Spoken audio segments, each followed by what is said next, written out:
근데 우리나라 남자들이 얼마나 말을 못하냐면 이게 진짜로 있었던 일이에요. 65살 먹은 형제님이 꿈을 잘 꾼 거야. 그래갖고 로또를 산 거야, 금요일 날.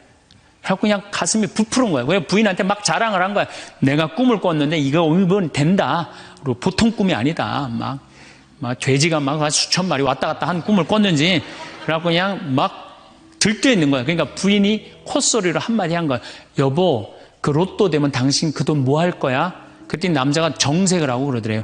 내가 이 로또 되면은 온 세상 사람한테 다 나눠줘도 당신한테는 한 푼도 안 줄 거야. 아니, 아직 된 로또도 아닌데.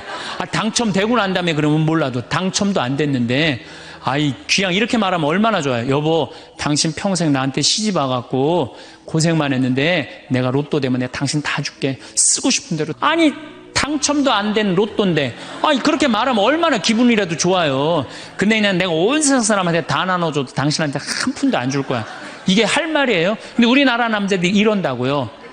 다른 형제님들이 마누라 너무너무 이쁘고 좋겠다고 살아봐라야 눈 한번 하얗게 뜨고 하면 그런 독사가 없다. 이런 말 해야 되면은 우리 마누라는 얼굴만 이쁜 게 아니라 마음은 비단이야. 기분이 얼마나 좋아요. 참 고운 말을 못하는 거야. 그냥 온 세상 사람한테 다 나눠줘도 당신한테는 한 푼도 안 준다. 그러니까 이 부인이 너무 열받아갖고 한 달 반 동안 밥을 안 해줬대요.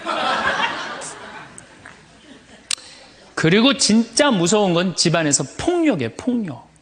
더욱이 남자가 여자를 때리는 건 있을 수 없는 일이에요. 부부가요, 때린다는 건 있으면 안 돼요.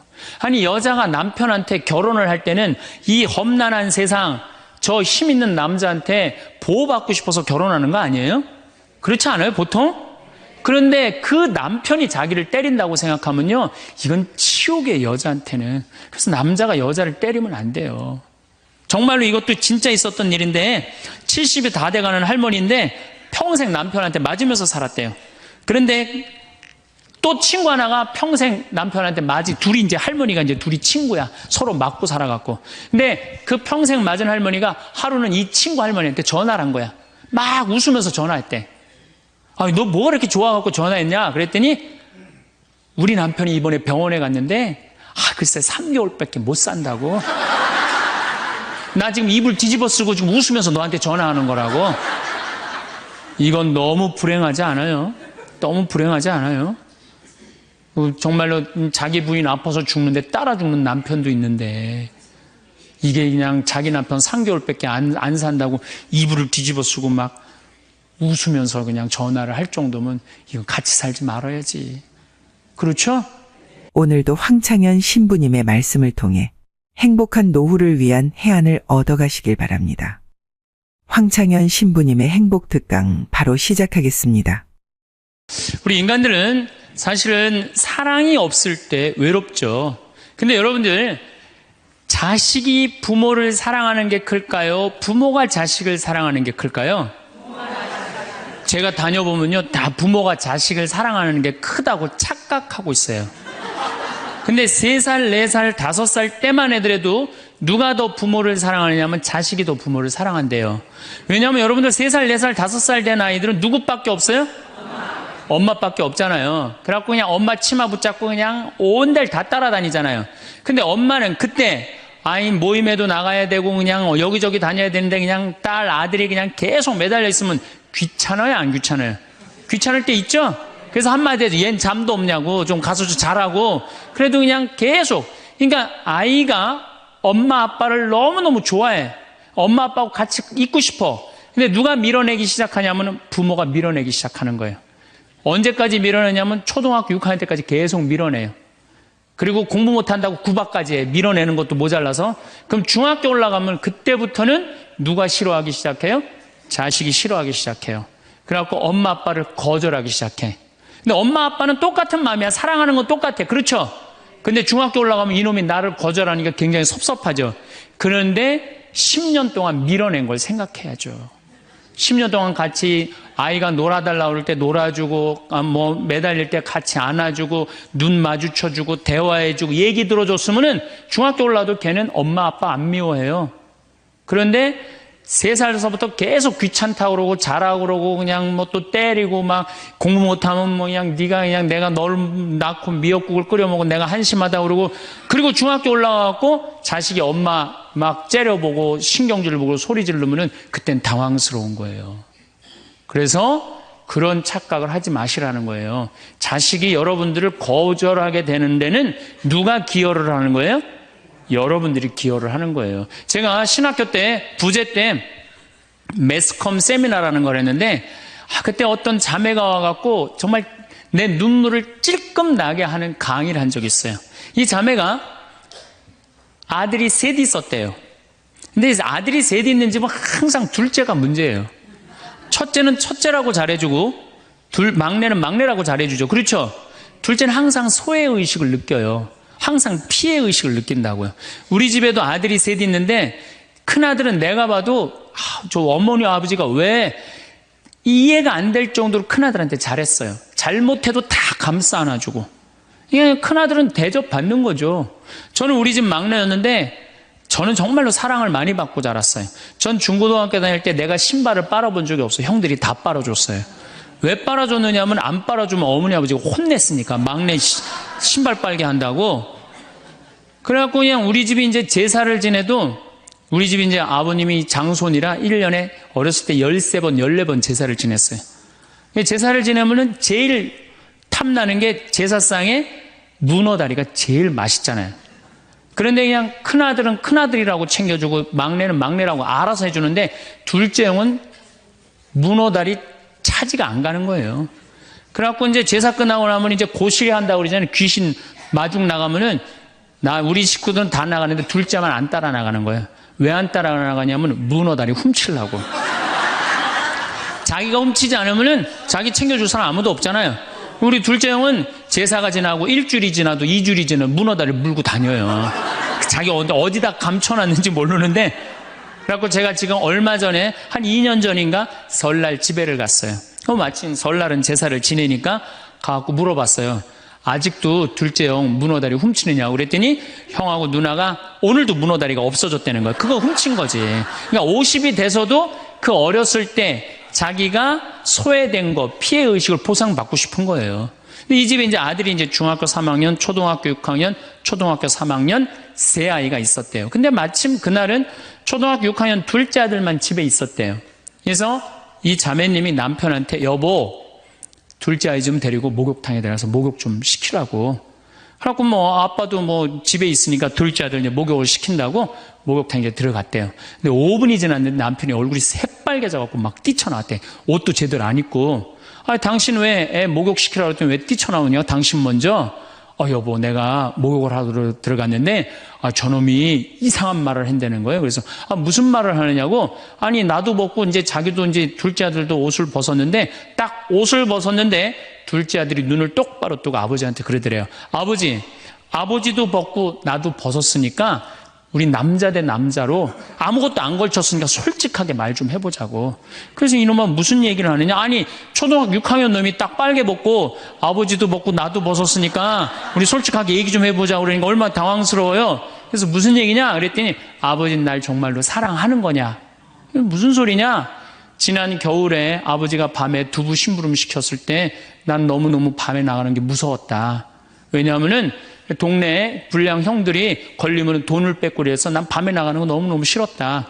중학교 3학년 큰형도 있는데 내가 그래서 큰형 왜 안 시키냐고. 그러니까 아버지가 나한테 소리 지르고 나한테 갔다 그래서 내가 울면서 갔다 왔다. 내가 그렇게 무서운데 얼마나 내가 서러웠는지 알았느냐. 그 아버지 나 사랑하는 거냐. 내가 그렇게 마음고생하는 걸 아냐. 뭐 아버지 할 말 없지. 또 아니 내가 구두 닦았을 땐 한 번도 칭찬도 안 하는데 막내가 아버지 구두 닦으면 그렇게 좋아하고 칭찬하고 500원도 주고 그러는데 왜 나는 한 번도 그런 적이 없느냐. 그리고 우리 아들 셋이서 인사할 때 잘 다녀오시라고 그럴 때 내 머리 쓰다듬은 좀 있냐. 한 번도 없다. 막내 머리만 쓰다듬어 줬지. 날 사랑하는 거냐. 아들이 그냥 그렇게 물어보는 거예요. 당황스러운 거죠. 부모는 항상 세 아들 다 사랑한다고 그러지만은 자식이 느끼는 건 너무너무 섭섭했던 거죠. 그래서 이 아빠가 너무너무 당황스러워갖고 그랬대요. 나는 너를 너무 믿었기 때문에 심부름도 시킨 거고, 난 너를 너무너무 믿었기 때문에 막내 어리니까 이렇게 한 거지. 난 이 셋 중에 너를 너무너무 사랑한다. 그리고 너무 당황스러워서 그냥 옷도 그냥 대충 입고 뛰쳐나온 거예요. 그 자리에서 너무 있기 미안해갖고. 그래갖고 제가 어떻게 하나 보라고 그랬더니 문을 빼꼼히 열고 보니까 아들이 눈에는 눈물이 뚝뚝뚝 떨어지는데 입에는 미소가 있더라는 거예요. 아빠가 날 사랑한다고 그러니까. 그러니까 누가 사랑하는 게 커요? 자식이 부모 사랑하는 게 큰 거예요. 그 사랑을 부모가 까먹고 자꾸 자식한테 못되게 하는 거죠. 그래서 여러분들 정말로 우리가 부모라는 게 중요해요. 아버지가 없는 자식들은 참 힘들어요. 아버지가 없는 자식들은. 여러분들 그 삼국 통일을 한 궁예, 왕건, 견우, 후백제, 거기에 궁예 얘기를 좀 할게요. 궁예가요, 뭐 역사적으로 뭐 확실하진 않지만 47대나 48대 경문왕 아들이었대요. 이 셋 중에 제일 난 사람이에요. 왕건은 귀족 아들이고 견우는 평민 아들이야. 근데 궁예는 왕의 아들이었어요. 근데 아버지 없이 자랍니다. 아버지 없이 자라요.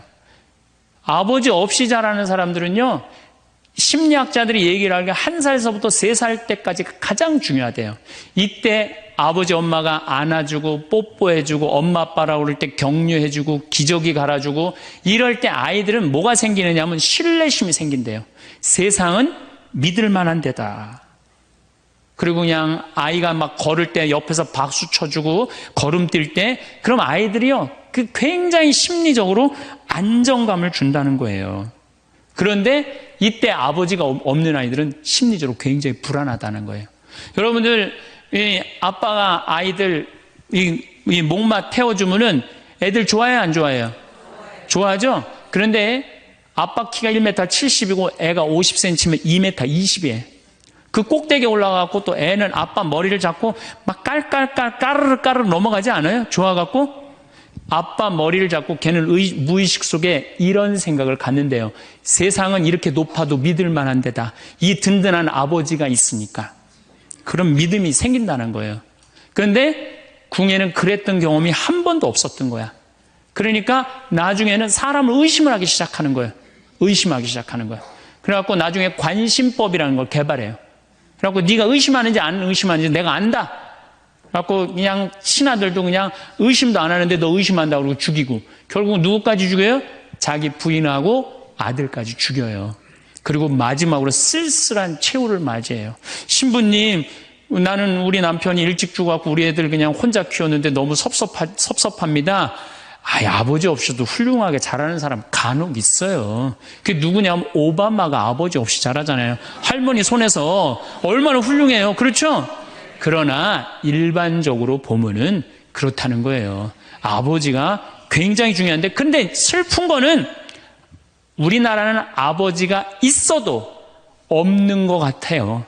아버지가 있어도. 애는 학원 다니냐고 그냥 정신 팔려가고 아버지는 돈 번다고 해갖고 서로 사랑을 쌀 시간이 없는 거. 서로 사랑을 쌀 시간. 여러분들 자식들이 세상 살아가기 힘들다 하더라도 그 든든한 아버지가 있는 자식들은요, 극복해 나가요. 든든한 아버지가 있는 자식들은. 또 요한복음 17장 하느님 아버지와 얼마나 깊은 사랑으로 묶여 있는지 잘 보여주는 구절이 있어요. 아버지, 세상이 생기기 전에 제가 아버지 앞에서 누리던 그 영광으로 이제 다시 아버지 앞에서 저를 영광스럽게 해주십시오. 그리고 이어서 이렇게 말씀하십니다. 아버지, 아버지께서 제 안에 계시고 제가 아버지 안에 있듯이 그들도 우리 안에 있게 해주십시오. 난 이 구절을 보면요, 가슴이 떨려요. 여러분들 자식 중에 아버지한테 아버지 안에 내가 있고 내 안에 아버지가 있어, 이렇게 말하는 자식들이 있어요? 그런 고백을 할 수 있는 자식이 몇 명이나 될까요? 아버지 안에 내가 있고 내 안에 아버지가 있다. 예수님은 이렇게 아버지를 사랑했던 거예요. 의로우신 아버지, 세상은 아버지를 알지 못하였지만 저는 아버지를 알고 있습니다. 저는 그들에게 아버지 이름을 알려주었고 앞으로도 알려주겠습니다. 아버지께서 저를 사랑하신 그 사랑이 그들 안에 있고 저도 그들 안에 있게 하려는 것입니다. 예수님은 그 말씀을 하고 난 다음에 유다의 배반으로 붙잡히세요. 그러니까 예수님은 활동 시작할 때부터 아버지 얘기 시작해갖고 마지막 끝날 때까지 아버지 얘기한 거야. 아버지하고 이야기를 하는 거를 멈추지 않으십니다. 그리고 겟세마니 동산에서도 아버지와 끈끈한 사랑을 보여주시죠. 아버지 하실 수만 있으시면 이 잔이 저를 비껴가게 해주십시오. 그러나 제가 원하는 대로 하지 마시고 아버지께서 원하시는 대로 하십시오. 요새 이런 아들이 어디 있어요? 제 뜻대로 말고 아버지 뜻대로 하세요. 이런 아들이 어디 있어요? 다 내 뜻대로 해달라고 그래요. 엄마 아버지가. 그렇죠? 근데 예수님은 하느님 아버지가 그렇게 기뻤던 거야. 맨 마지막에 아버지 이 사람들을 용서하여 주십시오. 그리고 마지막으로 이런 말씀을 하십니다. 아버지 제 영혼을 아버지 손에 맡깁니다. 그러니까 이 아버지와 철저한 끈으로 묶여 있었던 예수님은 그 마지막 제자들이 다 버리고 도망갔어도 그 아버지에 대한 사랑, 내 안에 아버지가 있고 아버지 안에 내가 있다는 그 기가 막힌 사랑으로 극복하시고 인류 구원의 문을 여신 거예요. 그렇다면 우리나라 아버지들도 이런 아버지가 돼야지. 자식들한테 이런 아버지가 돼야 되는데 이런 아버지가 과연 몇이나 있느냐. 저는 다행히 우리 아버지를 참 잘 만났어요. 전 참 아버지를 좋아해요. 나는 어렸을 때 추억이 아버지하고 매일 토요일날 일요일만 되면 산에 가갖고 도토리 따고 밤 죽고 또 내가 망보고 아버지가 대추나무 올라가고 막 서리하고 막 이런 거 많이 했어요. 네. 그래갖고 막 걸려갖고 막 대추밭 주인한테 막 욕먹으면 그냥 얘는 누구냐고 그러면 우리 막내 아들이라고 그러면 그냥 막내 아들 데리고 좋은 거 가르쳐 준다고 그냥. 그리고 어렸을 때 아버지하고 추억 중에 웅덩이가 있어. 웅덩이. 거기에 퍼내면 그 미꾸라지. 그 진흙 안에 미꾸라지 그걸 잡아내는 정말 그런 추억들이요. 그러니까 지금도 80이 된 아버지를 보면 행복한 거예요. 그리고 시간만 되면 그 아버지 보러 가고 싶고. 그러니까 이제는 효도는 없어요. 뭐만 남아있어? 사랑만 남아있는 거예요. 추억만 남아있는 거예요. 자식하고 얼마나 좋은 시간을 많이 가졌느냐에 따라서 늙었을 때 안 외롭다는 거예요. 어렸을 때 자식하고 한 번도 놀아준 적이 없어. 10살 때까지 놀아줘야 된다는 거예요. 근데 10살 때까지 한 번도 놀아준 적이 없으면은 자식이 늙은 부모들 한 번도 같이 안 놀아준다 이거예요. 그러니까 늙어서 외로운 거는 자식이 못 돼서가 아니라 누가 싸놓은 업보야? 그렇죠. 그러니까 섭섭할 필요 없어요. 자, 그렇다면은 사랑이 없는 엄마, 사랑이 없는 아버지, 엄마도 없고 아버지도 없는 이 세대는 외로울 수밖에 없어요. 그리고 그들은 어차피 떠나게 돼 있어요. 그렇다면 여러분들 옆에 남아있는 건 누구밖에 없어요? 남편. 그렇죠.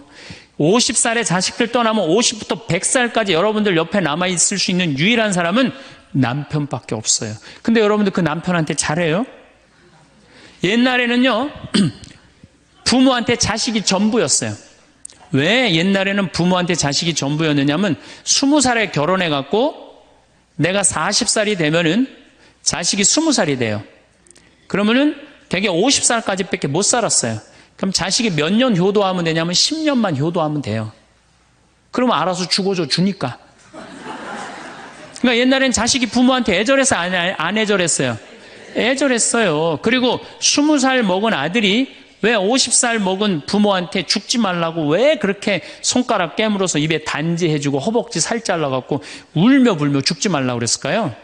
20살 된 이 아들은 동생이 17살, 14살, 11살, 8살, 5살, 2살 동생이 줄줄이 있는 거야. 근데 엄마 아빠가 지금 죽으면 이거 누가 키워야 돼? 자기가 키워야 되니까 죽지 말라고 그러는 거예요. 죽어도 이거 누구까지 다 키우고 죽어? 막내까지 키우고 죽어라 이거야. 근데 만약에 우리 엄마 아버지가 막내까지 다 키웠다? 그러면 엄마 아버지 나이가 60이 되는 거예요. 그래서 60까지 산 부모한테 너무 고맙다고 차려준 잔치가 환갑잔치예요. 근데 이 환갑 진갑 다 받아먹고 갈 생각을 해요 안 해요? 안 하잖아요. 이게 큰 문제예요. 그러니까 자식이 모시다가 지치는 거예요. 그러니까 부모 60, 70부터는요 부모 관심 없어요. 그러면은 50 넘어서는 누가 옆에 있어요? 남편밖에 없어요. 여러분들 지금 우리나라 100살 이상이 몇 명이냐면 2,500명이에요. 100살 이상이. 90세 이상이 몇 명이냐면 9만 명이에요. 80세 이상은 몇 명이냐면 80만 명이에요. 70세 이상은 몇 명이냐면 240만 명이에요. 그러니까 이제 안 죽어. 안 죽어요. 여기 죄송하지만 60세 넘으신 분들 손 들어보세요. 손 들어 괜찮아요. 이게 문제라는 거예요, 이게. 자식은 이미 떠나 있고 50 넘었고 60 넘어갖고는 누가 옆에 있어요? 남편밖에 없어요. 그러면은 자식한테 잘해야 됩니까? 남편한테 잘해야 됩니까? 남편한테 잘해야 돼요. 우리나라는요, 안사람, 바깥사람 제도가 있어요. 그래갖고 안사람은 집에서 애 놓다 죽고 바깥사람 바깥에서 돈 벌다 죽었어요.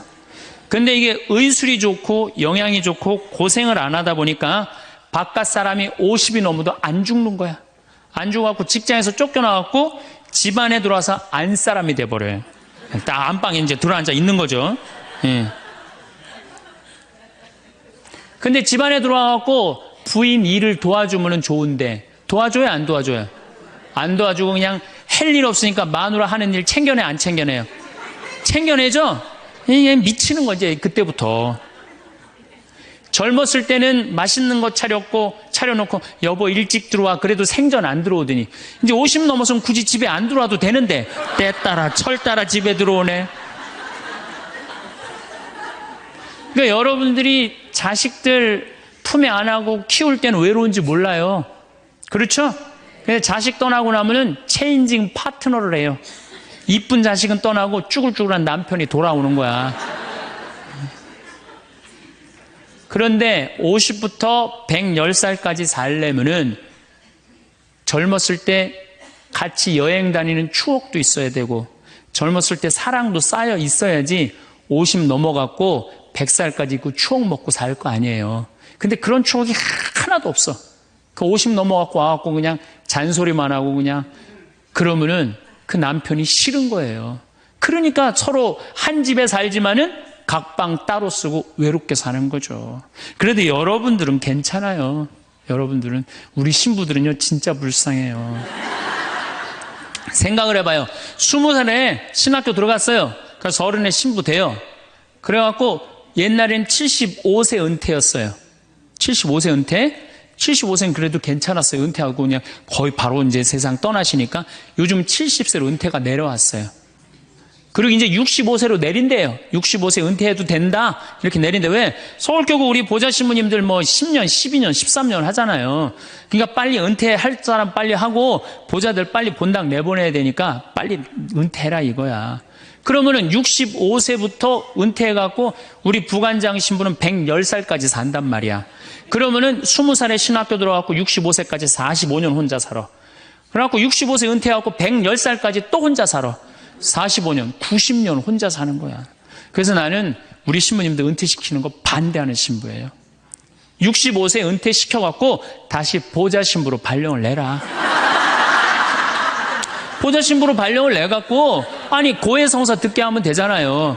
아 얼마나 여러분들 속에 있는 얘기하고 싶은 거 많아요. 그렇죠? 아 그럼 고해성사 듣게 하고 또 굳이 신부님들 65세 넘어가고 강론 안 해도 돼요. 미사 없는 강론하게 하면 되잖아. 강론하라 그러면 또 한 또 하고 한 또 하고 그러실 수 있으니까 얼마나 좋아. 차라리 65세에 은퇴시킬 거면 아예 60에 은퇴를 시켜서 장가를 그냥 보내라. 늙어선 좀 안 해롭게. 농담이에요, 농담. 우리보다는 여러분들이 훨씬 덜 외롭다는 거예요. 그렇지 않아요? 여러분들 남편도 있고 자식도 있고 손자도 있잖아요. 그러면 그 소중한 사람들한테 사랑하면서 살아야지. 우린 사랑할 사람도 없는데 여러분 사랑할 사람이 있잖아요. 그럼 조금만 내가 잘하면 되는데 그게 안 되는 거예요. 우리나라 여자들이요. 이 세상이 너무너무 여자 살기 좋은 세상이 돼갖고 여자들이 지금 뭐가 뭔지도 모르고 살아요. 집에서 남편들 여러분들 남편들이 200만 원, 300만 원 벌어갖고 돈 갖다 주잖아요. 여러분들 길 지나가다 보면은 여러분들 10,000원 주는 사람 있어요? 지나가는 남자가? 없죠? 남편은 200만 원, 300만 원 한 달 뼈 빠지게 갖고 갖다 주잖아요. 그럼 잘해줘야 될 거 아니야. 그렇지 않아요? 그것도 1, 2년 갖다 준 것도 아니고 20년, 30년 갖다 줬으면 잘해줘야 될 거 아니야. 근데 집에서 그런 기가 막힌 남편 왕 대접해줘요? 개 다음으로 대접해. 개 다음으로.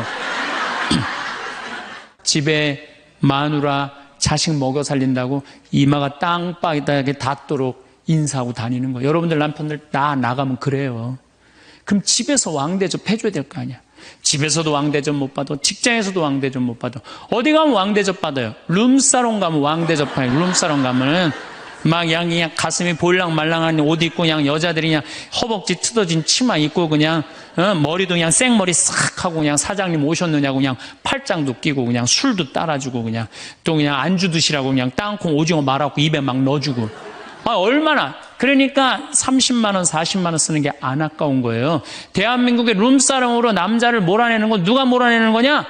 여자들이 난 몰아낸다고 생각해요. 여자들이. 마누라라는 게 아침에 출근할 때 보면 막 사자머리를 해갖고 막 귀신 눈을 해갖고 그냥 여보 다녀와 그냥 다녀오게 하고 난 다음에 다녀오라고 그래야지.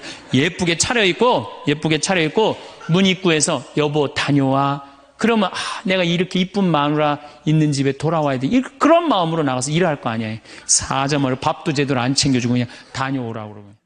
또 대한민국 남자들은 또 착해요. 또 다녀오랜다고 저녁에 여보 나 다녀왔어. 예. 근데 아직도 그냥 사자머리를 하고 그냥 텔레비 보고 앉아있으면 어느 남자가 집에 들어가고 싶겠어요. 그렇지 않겠어요? 그래서요, 사람은요, 부부는요, 사는 맛이 있어야 돼요. 사는 맛이. 50이 넘으면요, 남자가 테스토스테론은 없고 에스트로겐만 있어요. 여성 호르몬이 자꾸 나와요. 그래서 성적인 능력이 사라져요. 성적인 능력이 사라지니까 50 넘은 남자들은 무슨 낙으로 사느냐면 먹는 낙으로 사는 거예요. 먹는 낙으로. 그냥 50만 되면 말하는 거 좋아하고 먹는 거 좋아한단 말이야. 근데 이 남자는 50이 넘으면 먹는 걸 좋아하는데 50이 넘은 여자는 이 세상에서 제일 하기 싫은 게 밥이야, 밥.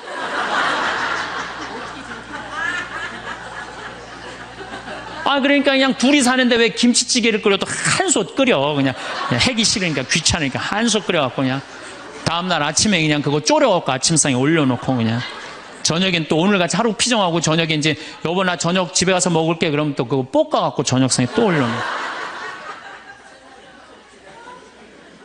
좀 회도 떠갖고 예?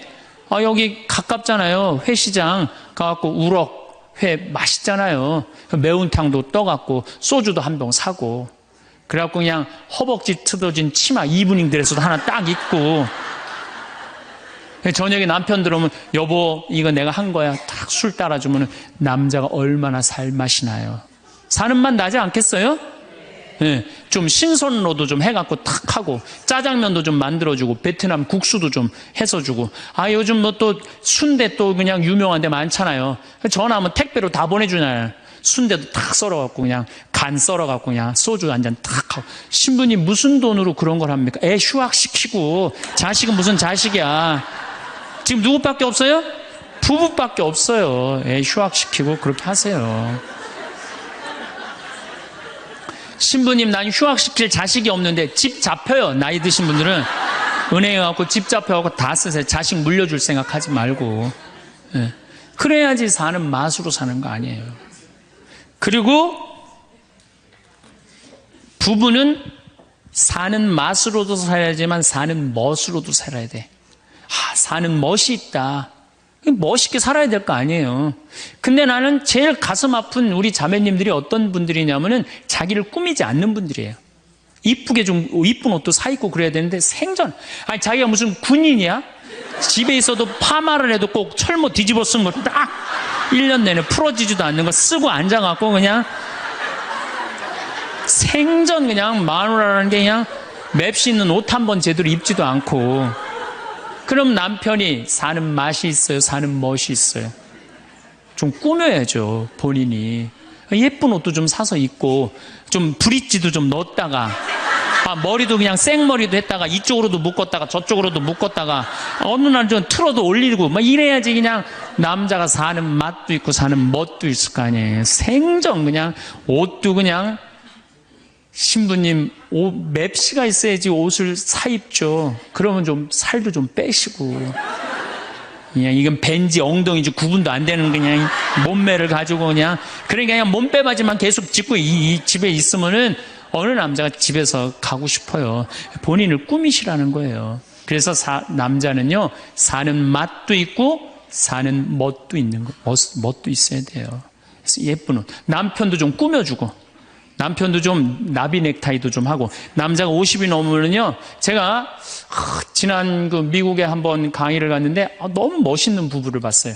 남편이 한 60쯤 돼 보이는데 식사를 같이 하려고 그러는데 남편이 살짝 머리가 벗겨졌더라고요. 근데 부인이 사각모를 탁 차에 하더라고요. 남편을 바깥에서 만났는데 딱 했는데 부인이 여보 이거 써. 탁 씌워주는데 너무 멋있더라고요. 여러분들 앞 백화점에 가갖고 남편 좀 사각모도 좀 멋있는 거 좀 중절모도 멋있는 거 사서 탁 씌우면 얼마나 좋아. 그렇지 않아요? 옷도 이제 50이 넘으면요 단색을 입어야 돼요. 노란색을 입든지 초록색을 입든지 아니면 빨간색을 입든지 그래야지 좀 젊어 보이는데 이거는 그냥 김치국물 떨어져도 안 보이는 체크무늬 사서 입혀갖고 그냥 1년 내내 빨아주지도 않고 그냥 맛도 없고 멋도 없는 거죠. 그래서 좀 무슨 돈으로 애 휴학시키고 자식은 무슨 자식이에요.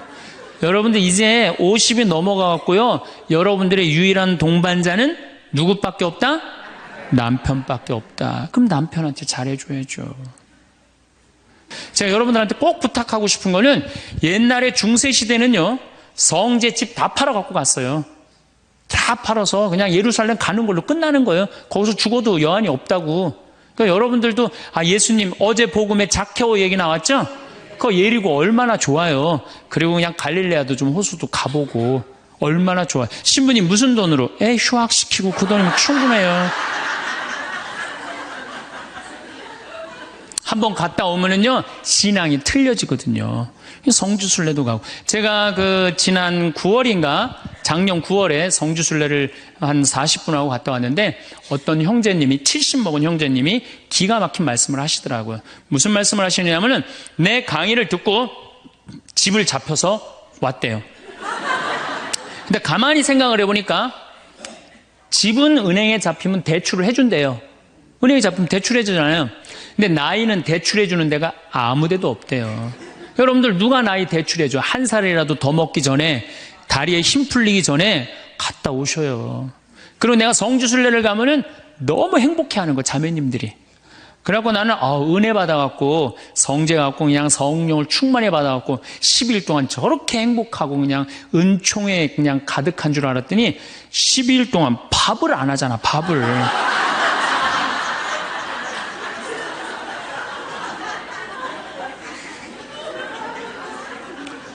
남편, 부부는 맛도 있고 멋도 있어야 되지만 기도 살려줘야 돼요. 남편 기도 살려줘야 돼요. 50이 넘어갖고 남편 기 살려줄 사람이 직장에서 기가 살겠어요? 사회에서 기가 살겠어요? 본인이 기가 살겠어요. 유일하게 기 살려줄 수 있는 사람은 누구밖에 없어요? 부인밖에 없어요. 부부가 50이 넘으면요 자식들 떠나고 둘만 덩그랗게 집에 남아서 50년을 같이 살아야 돼요. 말을 정말로 남편 즐거운 말, 남편 좋은 말, 우리 남편 아직도 알통 튼튼하다. 우리 남편 아직도 어깨가 그냥 대유평 평야 같다. 이런 말 해주는 게 중요한 거예요. 그런데 그냥 말을 진짜 못해. 내가 2000년 역사상 말 진짜 못하는 놈 한 놈 알고 있어요. 어떤 놈 진짜 말 못하느냐면은 십자가상 예수님 십자가 위에 매달렸을 때 왼편의 강도 진짜 말 못하는 놈이에요. 그놈 이제 십자가 매달렸어. 너무 아파. 자기도 이제 죽기 일보 직전이고 옆에 구세주라는 사람도 옆에 있단 말이야. 그러니까 그냥 이 사람이 막 분이 치밀었나 봐요. 야, 네가 무슨 구세주냐? 네가 구세주라면 너도 살리고 나도 살려봐라. 너도 죽는 주제에 무슨 구세주냐? 그냥 막 욕을 해댄 거예요.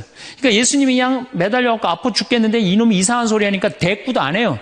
대꾸도 안 해. 성서 보면은 그냥 가만히 계세요. 근데 내가 2000년 역사상 진짜 말 잘하는 사람 한 사람 알고 있어요. 그게 누구냐면 오른편 강도예요. 얼마나 말을 잘하느냐면은 그렇게 얘기를 하니까 이 왼편에 있는 강도 혼내요. 야 이놈아, 니놈하고 나는 죽어도 싸. 강도짓을 했으니까. 근데 저분이야말로 무슨 죄가 있어. 가난한 사람, 병든 사람 함께 해주고 인간 사랑하신 분인데, 그리고 이 강도가 한마디 해요. 주님, 마지막 날에 저를 기억해 주십시오. 그러니까 그냥 예수님이 왼편에 있는 놈한테 대답도 안 하던 예수님이 그렇게 아파도 오른편에 있는 강도한테 한마디 해요. 너야말로 오늘 나와 낙원에 들 것이다. 이 말 한마디 잘한 바람에 그냥 예수님하고 1호로 천당에 올라간 사람 아니야. 그렇지 않아요? 루카복음 23장에 나오는 얘기예요. 루카복음에. 그러니까 여러분들 남편 칭찬을 해주세요. 남편. 얼마 전에 제가 우리 동창 신부 아버님이 돌아가셔서 장례미사를 갔는데, 마침 그날 어떤 동탄에 있는 본당 총회장님이 은퇴 신부님 10분을 초대해갖고 식사, 보고 초대를 했어요. 부인이 보고 요리를 할 줄 알아갖고. 그래갖고 이제 그 집에 가고 보고를 먹는데, 신부님들, 은퇴 신부님들 보니까 머리가 다 벗겨진 거야, 다. 머리가 다 벗겨져갖고 있더라고요. 근데 내가 그날 마침 이제 장례미사를 해갖고 우리 주교님을 뵀는데, 우리 주교님은 그래도 머리가 많이 나셔갖고 모자를 앞에다 쓰신 거야. 그래갖고 참 보기가 좋더라고요. 주교님이 아주 얼굴이 하얀이 선비같이 생기셨거든요. 그래서 내가 저녁 먹으면서 신부님들은 이렇게 머리가 벗겨졌는데 우리 주교님은 아직도 머리가 나셔갖고 모자를 앞에다 쓰는데 참 보기 좋더라고. 그랬더니 은퇴 신부님 10분이 황 신부 주교님한테 가갖고 샴푸 뭐 쓰는지 좀 알아봐 달라고 막 그러더라고요. 그런데 우리 식사를 한 총회장님, 그 동탄의 총회장님이, 신부님, 저는 40부터 머리가 완전히 벗겨졌는데 한 번도 머리 벗겨진 것 때문에 스트레스 받은 적이 없다는 거예요. 그게 무슨 소리냐? 그랬더니 자기 부인이 40에 본당 사목 임원이었는데 사목회를 하고 집에 들어오면 막 짜증을 내고 들어온대요. 그 문을 열고 딱 한다는 부인이 첫 입을 열어서 하는 소리가 답답해 죽을 뻔했다고. 여보, 사목회가 그렇게 답답해? 그러면 그 부인이 그러는데, 여보, 나는 사목회의를 하는데 60이 먹은 그 본당의 회장님들이 머리가 빽빽하게 꽉 차 있으면은 그 머리를 보고 회의를 하면 가슴이 답답하다는 거야. 그리고 이제 자기 남편을 보고, 머리가 완전히 대머리인 남편을 보고 한마디 한대요. 이제야 가슴이 뻥 뚫린다고. 이게 얼마나 남편을 기를 살려주는 말이에요. 그렇지 않아요? 그러니까 여자는 맛도 있고 멋도 있고 누구 기도 살려줘? 남편 기도 살려줘야 되는 거예요. 부처님은요 7종류의 아내가 있다고 그래요. 첫째, 남편을 죽이는 아내가 있대요. 더러운 마음을 가지고 남편에 대한 사랑이 없고 남편을 업신여기는 아내. 아내가 권력이 세면 남편이 모든 것을 참고 침묵하기 때문에 그 참느냐고 빨리 죽는데요. 남편을 죽이는 아내가 있대요. 두 번째는 도둑과 같은 아내가 있대. 남편이 힘들게 돈 벌어 갖고 오면은 그거 그냥 막 써갖고 그냥 살림살이 엉망으로 하는 아내. 도둑과 같은 아내. 셋째, 주인과 같은 아내. 주인 행세하는 거죠. 그래갖고 그냥 자기는 일 안 하고 남편 막 시키는 주인과 같은 아내가 있고. 그 다음에 네 번째는 어머니와 같은 아내가 있대요. 항상 남편을 사랑하며 자식 대하는 것처럼 남편을 보호해주는 아내가 있대요. 그 다음에 누이 동생과 같은 아내. 남편을 섬기기를 다하고 자매와 같은 귀여움을 떨고 애교를 떠는 그런 누이 동생과 같은 오빠 하면서 그런 아내가 있다는 거예요. 그 다음에 친구 같은 아내가 있다는 거예요. 직장에서 마치고 피곤해서 돌아오면은 남편을 반가이 맞이해주고 술 한잔을 하면서 하루를 이야기를 나누는 친구 같은 아내. 그 다음에 이건 시대에 좀 안 맞지만은 종과 같은 아내, 남편을 극진히 섬기는 아내가 있다는 거예요. 여러분들은 7번째 중에 몇 번째에 들어가세요?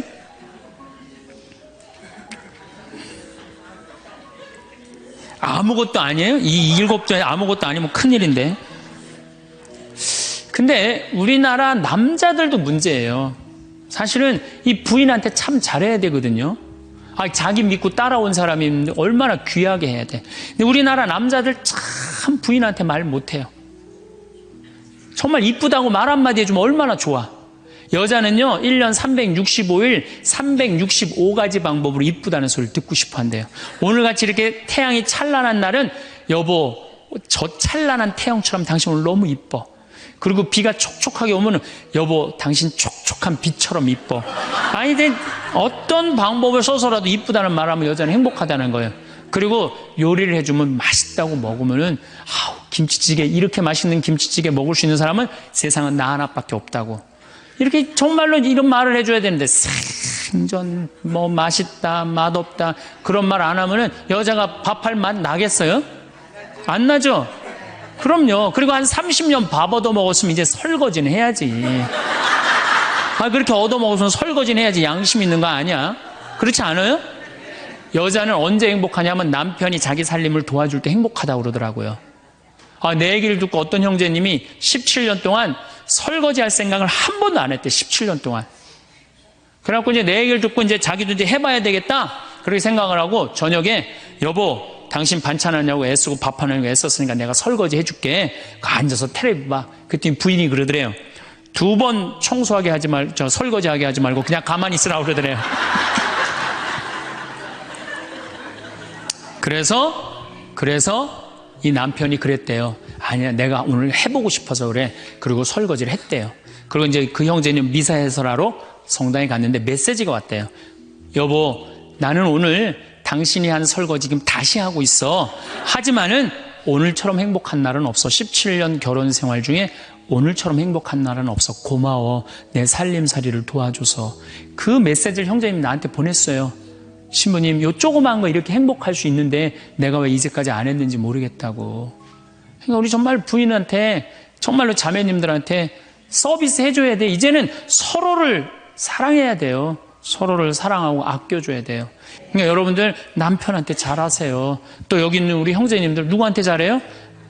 그래도 나이 먹어갖고요. 여러분들 지금 신부님 난 도저히 우리 남편하고 못 살 거예요.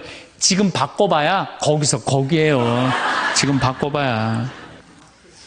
자, 남자하고 여자하고 얼마나 서로를 이해를 못하느냐 하면은 남자는 하루에 2,000마디만 하면은 말 끝난대요. 근데 여자는 하루에 6,000마디를 해야 된대요. 그러니까 여자가 훨씬 말이 많은 거죠. 남자는 직장에 갔다 오면 할 말 끝난 거예요. 집에 할 말이 아무것도 없는 2,000마디 이미 다 했는데 할 말. 남자로 사람으로서 할 말 끝났는데. 뉴욕의 게리 머커스라는 교수가 이 통계를 냈어요. 그래갖고 여자는 이제 남편이 이제 집에 들어올 때만 기다리는 거야. 뭐 이웃집 아줌마 얘기도 하고 싶고 본당시 뭐 욕도 하고 싶고 막 그래갖고 기다리고 있는데 남편이 들어와서 여보, 그 집 남편은 그렇게 힘들게 돈을 버는데 여자는 맨날 찜질방 다니고 그냥 링크코트 입고 다니고 정신 나간 여자라고. 그럼 남편은 할 얘기가 없는 거야. 쓸데없는 소리 하지 말고 밥이나 내놓으라고. 그럼 여자 미치는 거예요. 진짜 괜찮은 남자들은 어떤 남자들이냐면은 그래 여보? 그럼 안 되지. 부인이 살림을 잘 살아야지. 남자가 그렇게 고생을 하는데 추임새를 넣어주고 속으로 외우세요. 500마디, 1000마디, 2000마디. 그래갖고 딱 속으로 4000마디 딱 끝나면 여보 이제 자자. 이래야지 이 남자는 후환이 없는 남편이에요. 여자 말을 들어줘야 돼요. 그래서 남자하고 여자하고 틀린 점이 이거야. 반대로 우리 자매님들은 여자는 흥분을 하면 5분이면 흥분이 끝난대요. 그래갖고 막 장보러 들어와갖고 막 욕을 5분만 하면은 아무 일도 없었던 듯이 부엌에 들어가갖고 콩나물도 따고 멸치 대가리도 딴대요. 아무 일도 없었던 듯이. 근데 남자는 5분 동안 바가지 긁을 동안 가만히 있는데요. 5분 지나면 그때부터 승질이 나기 시작한대. 근데 남자는 한번 승질이 나면 최소한 30분은 성질을 내야 된대. 그래갖고 5분 지나고 나가고 이제 그때부터 이제 여자는 마음이 착 가라앉은 상태에서 저녁 준비를 하는데 그때부터 남자는 이제 거실에서 소리 지르는 거야. 내가 말이야 뭘 잘못했다고 네가 맨날 그러냐고 막 소리 지르면 마음이 가라앉은 여자가 나와서 남자 불을 질러요. 속에다가 뭐라고 그러냐면 당신은 말만 하면 이렇게 성질을 내고 그러느냐고. 자기는 이미 다 흥분 가라앉은 상태에서 막 성질 내는 남편한테 불은 자기가 질러놓고. 그러면 안 된다는 얘기죠. 30분 동안 길길이 뛰게 놔두란 얘기예요. 승질을 건드려 놨으면은.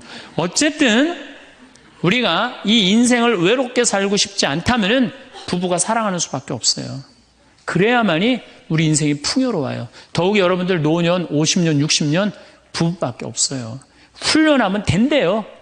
그 부부 사랑 훈련하는 그 많은 책자를 읽어보면요, 그 서로 훈련이 안 돼 있어서 그렇지 훈련하면 서로 사랑한대요. 그리고 외롭지 않다는 거예요. 우리 인간들은 사실은 사랑이 없을 때 외롭죠. 근데 여러분들, 자식이 부모를 사랑하는 게 클까요? 부모가 자식을 사랑하는 게 클까요? 제가 다녀보면요, 다 부모가 자식을 사랑하는 게 크다고 착각 착각하고 있어요. 근데 3살, 4살, 5살 때만 해더라도 누가 더 부모를 사랑하느냐면 자식이 더 부모를 사랑한대요. 왜냐하면 여러분들 3살, 4살, 5살 된 아이들은 누구밖에 없어요? 엄마밖에 없잖아요. 그래갖고 그냥 엄마 치마 붙잡고 그냥 온 데를 다 따라다니잖아요. 근데 엄마는 그때 아이 모임에도 나가야 되고 그냥 여기저기 다녀야 되는데 그냥 딸, 아들이 그냥 계속 매달려 있으면 귀찮아요, 안 귀찮아요? 귀찮을 때 있죠? 그래서 한마디 해서 얜 잠도 없냐고, 좀 가서 좀 자라고. 그래도 그냥 계속. 그러니까 아이가 엄마 아빠를 너무너무 좋아해. 엄마 아빠하고 같이 있고 싶어. 근데 누가 밀어내기 시작하냐면 부모가 밀어내기 시작하는 거예요. 언제까지 밀어내냐면 초등학교 6학년 때까지 계속 밀어내요. 그리고 공부 못한다고 구박까지 해. 밀어내는 것도 모자라서. 그럼 중학교 올라가면 그때부터는 누가 싫어하기 시작해요? 자식이 싫어하기 시작해요. 그래갖고 엄마 아빠를 거절하기 시작해. 근데 엄마 아빠는 똑같은 마음이야. 사랑하는 건 똑같아. 그렇죠? 근데 중학교 올라가면 이놈이 나를 거절하니까 굉장히 섭섭하죠. 그런데 10년 동안 밀어낸 걸 생각해야죠.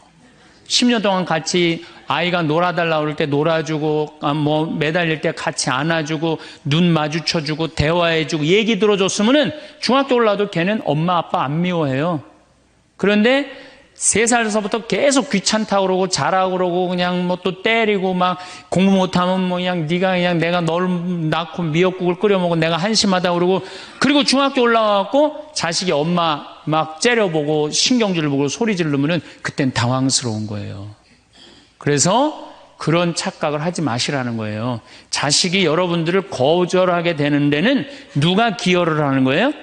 여러분들이 기여를 하는 거예요. 제가 신학교 때 부제 때 매스컴 세미나라는 걸 했는데 그때 어떤 자매가 와갖고 정말 내 눈물을 찔끔 나게 하는 강의를 한 적이 있어요. 이 자매가 아들이 셋 있었대요. 근데 아들이 셋 있는 집은 항상 둘째가 문제예요. 첫째는 첫째라고 잘해주고 막내는 막내라고 잘해주죠. 그렇죠? 둘째는 항상 소외의식을 느껴요. 항상 피해의식을 느낀다고요. 우리 집에도 아들이 셋 있는데 큰아들은 내가 봐도 저 어머니 아버지가 왜 이해가 안 될 정도로 큰아들한테 잘했어요. 잘못해도 다 감싸 안아주고. 이게 큰아들은 대접받는 거죠. 저는 우리 집 막내였는데 저는 정말로 사랑을 많이 받고 자랐어요. 전 중고등학교 다닐 때 내가 신발을 빨아본 적이 없어요. 형들이 다 빨아줬어요. 왜 빨아줬느냐면 안 빨아주면 어머니 아버지가 혼냈으니까 막내 신발 빨게 한다고. 그래갖고 그냥 우리 집이 이제 제사를 지내도 우리 집이 이제 아버님이 장손이라 1년에 어렸을 때 13번, 14번 제사를 지냈어요.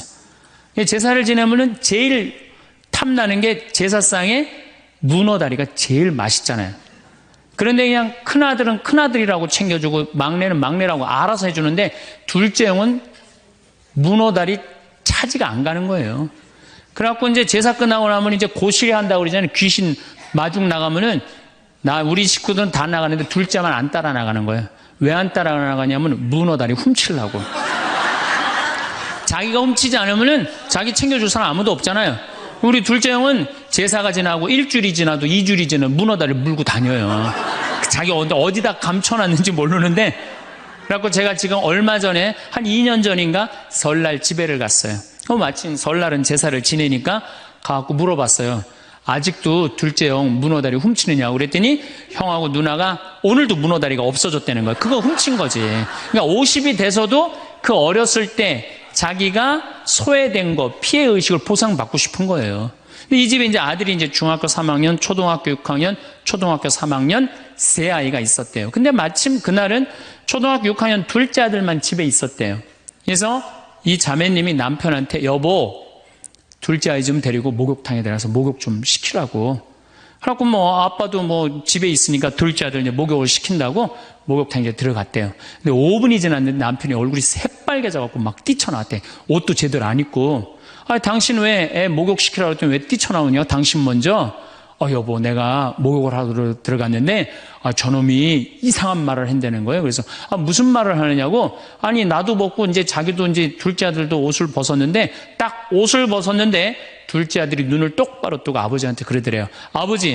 아버지도 벗고 나도 벗었으니까 우리 남자 대 남자로 아무것도 안 걸쳤으니까 솔직하게 말 좀 해보자고. 그래서 이놈아 무슨 얘기를 하느냐. 아니 초등학교 6학년 놈이 딱 빨개 벗고 아버지도 벗고 나도 벗었으니까 우리 솔직하게 얘기 좀 해보자. 그러니까 얼마나 당황스러워요. 그래서 무슨 얘기냐 그랬더니 아버지는 날 정말로 사랑하는 거냐. 무슨 소리냐. 지난 겨울에 아버지가 밤에 두부 심부름 시켰을 때 난 너무너무 밤에 나가는 게 무서웠다. 왜냐하면은 동네 불량 형들이 걸리면 돈을 뺏고 그래서 난 밤에 나가는 거 너무너무 싫었다. 중학교 3학년 큰형도 있는데 내가 그래서 큰형 왜 안 시키냐고. 그러니까 아버지가 나한테 소리 지르고 나한테 갔다 그래서 내가 울면서 갔다 왔다. 내가 그렇게 무서운데 얼마나 내가 서러웠는지 알았느냐. 그 아버지 나 사랑하는 거냐. 내가 그렇게 마음고생하는 걸 아냐. 뭐 아버지 할 말 없지. 또 아니 내가 구두 닦았을 땐 한 번도 칭찬도 안 하는데 막내가 아버지 구두 닦으면 그렇게 좋아하고 칭찬하고 500원도 주고 그러는데 왜 나는 한 번도 그런 적이 없느냐. 그리고 우리 아들 셋이서 인사할 때 잘 다녀오시라고 그럴 때 내 머리 쓰다듬은 적 있냐. 한 번도 없다. 막내 머리만 쓰다듬어 줬지. 날 사랑하는 거냐. 아들이 그냥 그렇게 물어보는 거예요. 당황스러운 거죠. 부모는 항상 세 아들 다 사랑한다고 그러지만은 자식이 느끼는 건 너무너무 섭섭했던 거죠. 그래서 이 아빠가 너무너무 당황스러워갖고 그랬대요. 나는 너를 너무 믿었기 때문에 심부름도 시킨 거고 난 너를 너무너무 믿었기 때문에 막내 어리니까 이렇게 한 거지. 난 이 셋 중에 너를 너무너무 사랑한다. 그리고 너무 당황스러워서 그냥 옷도 그냥 대충 입고 뛰쳐나온 거예요. 그 자리에서 너무 있기 미안해갖고.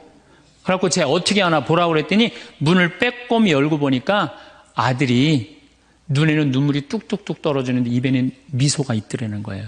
아빠가 날 사랑한다고 그러니까. 그러니까 누가 사랑하는 게 커요? 자식이 부모 사랑하는 게 큰 거예요. 그 사랑을 부모가 까먹고 자꾸 자식한테 못되게 하는 거죠. 그래서 여러분들 정말로 우리가 부모라는 게 중요해요. 아버지가 없는 자식들은 참 힘들어요. 아버지가 없는 자식들은. 여러분들 삼국 통일을 한 궁예, 왕건, 견우, 후백제 거기에 궁예 얘기를 좀 할게요. 궁예가요. 뭐 역사적으로 뭐 확실하진 않지만 47대나 48대 경문왕 아들이었대요. 이 셋 중에 제일 난 사람이에요. 왕건은 귀족 아들이고 견우는 평민 아들이야. 근데 궁예는 왕의 아들이었어요. 근데 아버지 없이 자랍니다. 아버지 없이 자라요. 아버지 없이 자라는 사람들은요, 심리학자들이 얘기를 하기가 1살서부터 3살 때까지 가장 중요하대요. 이때 아버지 엄마가 안아주고 뽀뽀해주고 엄마 아빠라고 그럴 때 격려해주고 기저귀 갈아주고 이럴 때 아이들은 뭐가 생기느냐 하면 신뢰심이 생긴대요. 세상은 믿을 만한 데다. 그리고 그냥 아이가 막 걸을 때 옆에서 박수 쳐주고 걸음 뛸 때 그럼 아이들이요 굉장히 심리적으로 안정감을 준다는 거예요. 그런데 이때 아버지가 없는 아이들은 심리적으로 굉장히 불안하다는 거예요. 여러분들 이 아빠가 아이들 이 목마 태워주면은 애들 좋아해요 안 좋아해요? 좋아하죠? 그런데 아빠 키가 1m 70이고 애가 50cm면 2m 20이에요. 그 꼭대기에 올라가고 또 애는 아빠 머리를 잡고 막 깔깔깔 까르르 넘어가지 않아요? 좋아갖고 아빠 머리를 잡고 걔는 무의식 속에 이런 생각을 갖는데요. 세상은 이렇게 높아도 믿을 만한 데다. 이 든든한 아버지가 있으니까. 그런 믿음이 생긴다는 거예요. 그런데 궁예는 그랬던 경험이 한 번도 없었던 거야. 그러니까 나중에는 사람을 의심을 하기 시작하는 거예요. 의심하기 시작하는 거예요. 그래갖고 나중에 관심법이라는 걸 개발해요. 그래갖고 네가 의심하는지 안 의심하는지 내가 안다. 그래갖고 그냥 신하들도 그냥 의심도 안 하는데 너 의심한다고 그러고 죽이고 결국 누구까지 죽여요? 자기 부인하고 아들까지 죽여요. 그리고 마지막으로 쓸쓸한 최후를 맞이해요. 신부님, 나는 우리 남편이 일찍 죽어갖고 우리 애들 그냥 혼자 키웠는데 너무 섭섭합니다. 아버지 없이도 훌륭하게 자라는 사람 간혹 있어요. 그게 누구냐면 오바마가 아버지 없이 자라잖아요. 할머니 손에서 얼마나 훌륭해요. 그렇죠? 그러나 일반적으로 보면은 그렇다는 거예요. 아버지가 굉장히 중요한데 근데 슬픈 거는 우리나라는 아버지가 있어도 없는 것 같아요. 아버지가 있어도 애는 학원 다니냐고 그냥 정신 팔려가고 아버지는 돈 번다고 해갖고 서로 사랑을 쌀 시간이 없는 거. 서로 사랑을 쌀 시간. 여러분들 자식들이 세상 살아가기 힘들다 하더라도 그 든든한 아버지가 있는 자식들은요, 극복해 나가요. 든든한 아버지가 있는 자식들은. 또 요한복음 17장 하느님 아버지와 얼마나 깊은 사랑으로 묶여 있는지 잘 보여주는 구절이 있어요. 아버지, 세상이 생기기 전에 제가 아버지 앞에서 누리던 그 영광으로 이제 다시 아버지 앞에서 저를 영광스럽게 해주십시오. 그리고 이어서 이렇게 말씀하십니다. 아버지, 아버지께서 제 안에 계시고 제가 아버지 안에 있듯이 그들도 우리 안에 있게 해주십시오. 난 이 구절을 보면요, 가슴이 떨려요. 여러분들 자식 중에 아버지한테 아버지 안에 내가 있고 내 안에 아버지가 있어, 이렇게 말하는 자식들이 있어요? 그런 고백을 할 수 있는 자식이 몇 명이나 될까요? 아버지 안에 내가 있고 내 안에 아버지가 있다. 예수님은 이렇게 아버지를 사랑했던 거예요. 의로우신 아버지, 세상은 아버지를 알지 못하였지만 저는 아버지를 알고 있습니다. 저는 그들에게 아버지의 이름을 알려주었고 앞으로도 알려주겠습니다. 아버지께서 저를 사랑하신 그 사랑이 그들 안에 있고 저도 그들 안에 있게 하려는 것입니다.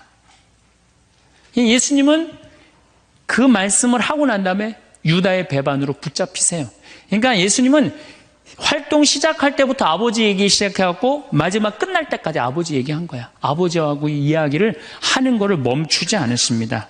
그리고 겟세마니 동산에서도 아버지와 끈끈한 사랑을 보여주시죠. 아버지, 하실 수만 있으시면 이 잔이 저를 비껴가게 해주십시오. 그러나 제가 원하는 대로 하지 마시고 아버지께서 원하시는 대로 하십시오. 요새 이런 아들이 어디 있어요? 제 뜻대로 말고 아버지 뜻대로 하세요. 이런 아들이 어디 있어요? 다 내 뜻대로 해달라고 그래요, 엄마 아버지가. 그렇죠? 근데 예수님은 하느님 아버지가 그렇게 기뻤던 거야. 맨 마지막에 아버지, 이 사람들을 용서하여 주십시오. 그리고 마지막으로 이런 말씀을 하십니다. 아버지, 제 영혼을 아버지 손에 맡깁니다. 그러니까 이 아버지와 철저한 끈으로 묶여 있었던 예수님은 그 마지막 제자들이 다 버리고 도망갔어도 그 아버지에 대한 사랑, 내 안에 아버지가 있고 아버지 안에 내가 있다는 그 기가 막힌 사랑으로 극복하시고 인류 구원의 문을 여신 거예요. 그렇다면 우리나라 아버지들도 이런 아버지가 돼야지. 자식들한테 이런 아버지가 돼야 되는데 이런 아버지가 과연 몇이나 있느냐. 저는 다행히 우리 아버지를 참 잘 만났어요. 전 참 아버지를 좋아해요. 나는 어렸을 때 추억이 아버지하고 매일 토요일날 일요일만 되면 산에 가갖고 도토리 따고 밤 줍고, 또 내가 망보고 아버지가 대추나무 올라가고 막 서리하고 막 이런 거 많이 했어요. 예. 그래갖고 막 걸려갖고 막 대추밭 주인한테 막 욕먹으면 얘는 누구냐고, 그러면 우리 막내 아들이라고 그러면 막내 아들 데리고 좋은 거 가르쳐 준다고 그냥. 그리고 어렸을 때 아버지하고 추억 중에 웅덩이가 있어. 웅덩이. 거기에 퍼내면 그 미꾸라지, 그 진흙 안에 미꾸라지 그걸 잡아내는 정말 그런 추억들이요. 그러니까 지금도 80이 된 아버지를 보면 행복한 거예요. 그리고 시간만 되면 그 아버지 보러 가고 싶고. 그러니까 이제는 효도는 없어요. 뭐만 남아있어? 사랑만 남아있는 거예요. 추억만 남아있는 거예요. 자식하고 얼마나 좋은 시간을 많이 가졌느냐에 따라서 늙었을 때 안 외롭다는 거예요. 어렸을 때 자식하고 한 번도 놀아준 적이 없어. 10살 때까지 놀아줘야 된다는 거예요. 근데 10살 때까지 한 번도 놀아준 적이 없으면은 자식이 늙은 부모들 한 번도 같이 안 놀아준다 이거예요. 그러니까 늙어서 외로운 거는 자식이 못 돼서가 아니라 누가 싸놓은 업보야?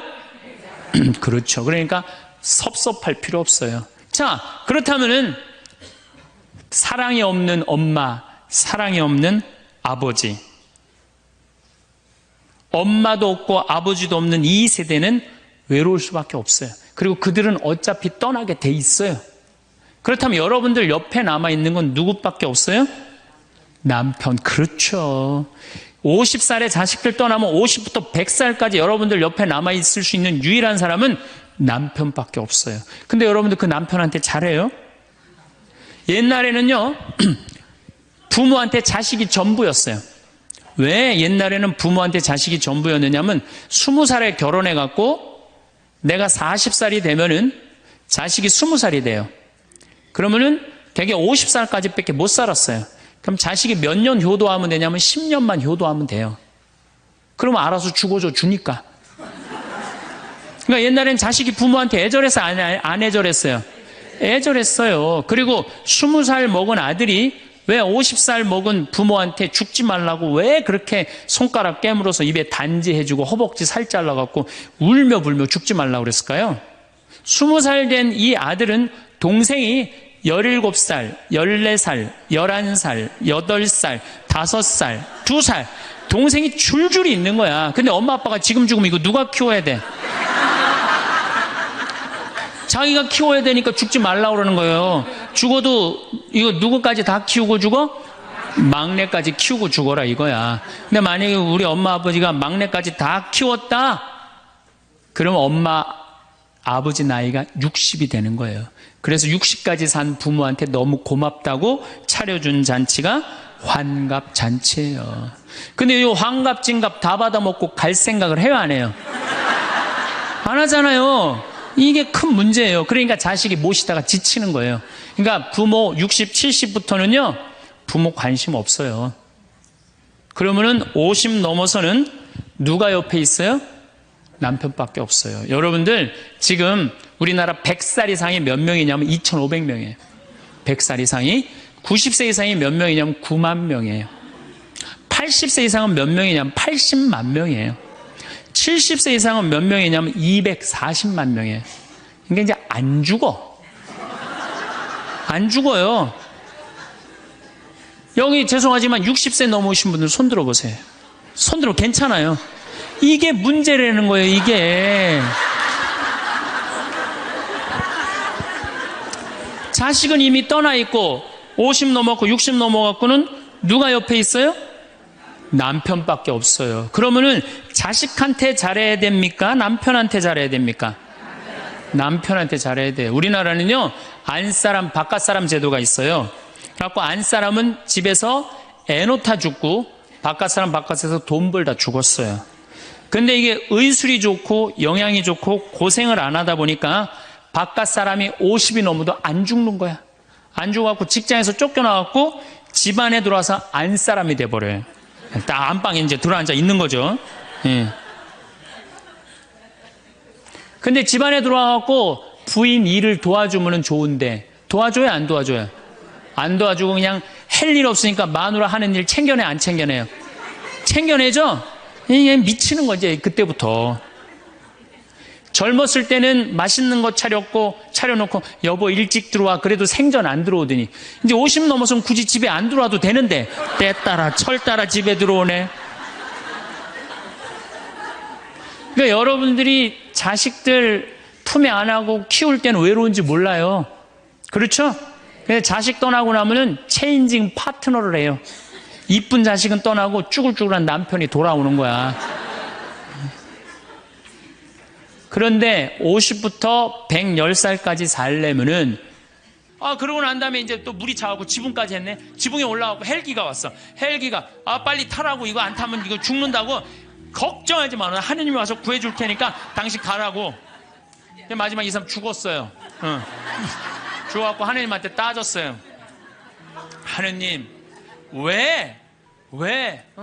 왜 나를 안 구해주러 왔느냐. 내가 그렇게 애절하게 기도했는데도. 그랬더니 하느님이 어이가 없다는 듯이 무슨 소리냐. 나는 너한테 3번 보냈다.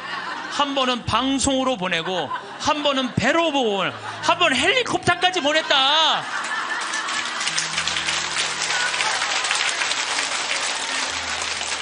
하느님을 만나는 일은요 어떤 대단한 기적이 일어나는 게 아니에요. 그냥 일상 안에서 내가 즐거우면 되고 내가 행복하면 되고 내가 이웃을 사랑하고 정말로 오늘 하루 정말 감사하고 즐겁게 사는, 그게 기적인 거예요. 무슨 로또가 그냥 밤에 번호를 짝짝짝짝 알려줘갖고 내가 로또가 된다. 그건 환자예요, 환자. 신자가 아니라. 그래서 제가 지난 1, 2, 3회에 대해서도 뭐라고 말씀을 드렸냐면 예수님은 지금도 우리 삶 안에서, 내 삶 안에서 관여하고 계신다. 하느님만 꽉 받잡고 살면은 하늘나라 경계 없다, 이 세상. 그래갖고 내가 정말로 열심히 사는 사람 가슴에 뭐가 있어? 여건이 있어. 믿음이 굳건한 사람들은 가슴에 여건이 있어. 하늘나라는 요즘은 다 비행기 보낸대요. 비행기 딱 탈 때 여건 심사할 때 뭐만 내면 돼? 여건 딱 내고 어떻게 싹 웃으면서 죽을 때 나 1조 이거 어떻게 하면 좋아? 발버둥 치지 마시고 죽을 때 통장에 500만 원 딱 남기고 자, 이 세상 나는 이제 그리던 하늘나라 떠난다. 여행 탈 때 비행기 타면 막 가슴이 설레잖아요. 죽는 것도요, 설레는 일이에요. 죽는 거 설레는 일 아니에요?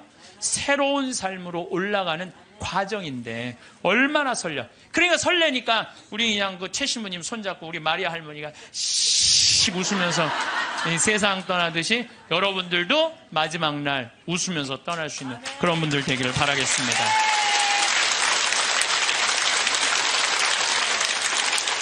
이 대한민국이 지금 축복받는 거는요, 정말로 신앙 때문이라는 생각 많이 해요. 저는요, 신앙을 버리는 나라치고 잘 되는 나라를 못 봤어요. 그래서 공산주의, 러시아 쫄딱 망했잖아요. 네, 그렇죠. 북한 쫄딱 망하고 있잖아요.